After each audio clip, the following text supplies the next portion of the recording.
நீங்கள் பார்த்து கொண்டிருப்பது ஆம்ஸ்டாங் டிவி.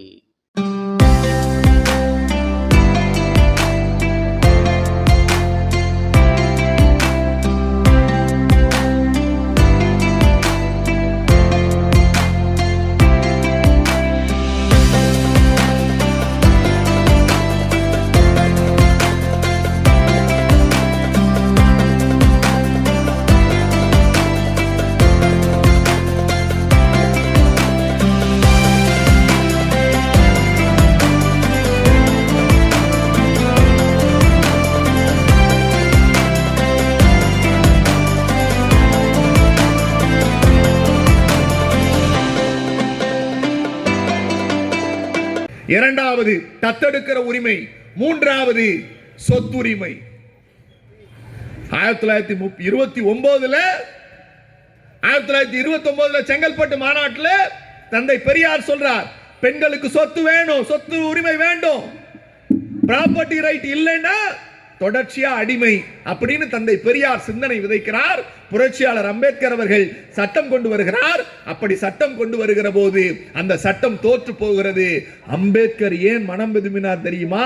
ஒருவேளை நேருட்ட போய் கன்வின்ஸ் பண்ற, ஐயா பாவம் நீங்க இருக்கிற நிலையில கொடுக்கலன்னா வேற யாரு கொடுக்க முடியும்னு நேருட்ட போய் கன்வின்ஸ் பண்றப்ப இந்த செய்தி அப்ப இருந்த பார்ப்பன அயோக்கியர்களான இந்தியாவின் முதல் குடியரசுத் தலைவர் ராஜேந்திர பிரசாத் சொன்னார். என்ன தெரியுமா? பூணூல கையில பிடிச்சுக்கிட்டு சொன்னார், எங்க தர்மத்துல எவன் தலையிட்டாலும், யார் சொல்ற, என் தர்மத்துல எவன் தலையிட்டாலும், நேருவா இருந்தாலும் சரி அம்பேத்கரா இருந்தாலும் சரி, சட்டம் எனக்கு தான் ரைட்ஸ் கொடுத்திருக்கு, நீ சட்டம் ஏற்றி எனக்கு தான் கொண்டு வரணும், அப்படி வர்றப்ப அந்த சட்டத்தை நிறைவேற்ற விடமாட்டேன் அப்படின்னு சொன்னவர்கள் இந்தியாவின் முதல் குடியரசுத் தலைவர். தூக்கி போட்டு வந்தார். வந்து சொன்னார், a day will come, will emerge, a leader will emerge, that leader fulfill my commitment through his legislature power என்று சொன்னார்.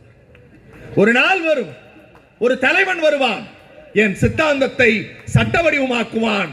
அந்த நாள் இந்தியாவில் 1989 மே மாதம் 6ஆம் நாள் வந்தது. தலைவர்களே, நம்முடைய கலைஞர் கையெழுத்திட்டார். இந்தியாவிலேயே தமிழ்நாட்டில் தான் ஒடுக்கப்பட்டோரில் ஒடுக்கப்பட்டோராக இருந்த பெண்களுக்கு சொத்தில் சம பங்கு என்று சட்டத்தை கொண்டு வந்தவர் கலைஞர்.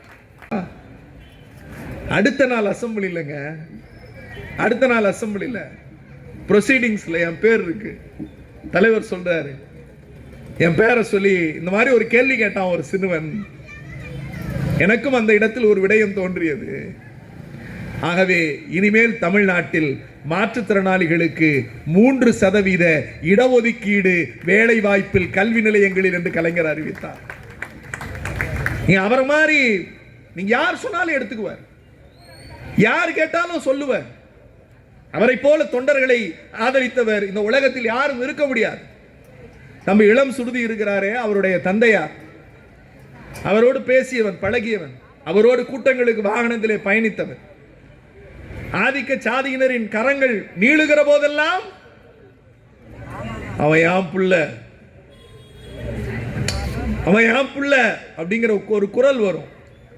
அந்த குரல் இருக்கிறதே, அந்த குரல் என்பது ஒடுக்கப்பட்ட மக்களினுடைய ஒரு அப்பனாக, ஒரு தந்தையாக தமிழ்நாட்டில் முத்தமிழறிஞர் டாக்டர் கலைஞர் மட்டும்தான் இருந்தார் என்பதற்கு ஒரு உதாரணம்.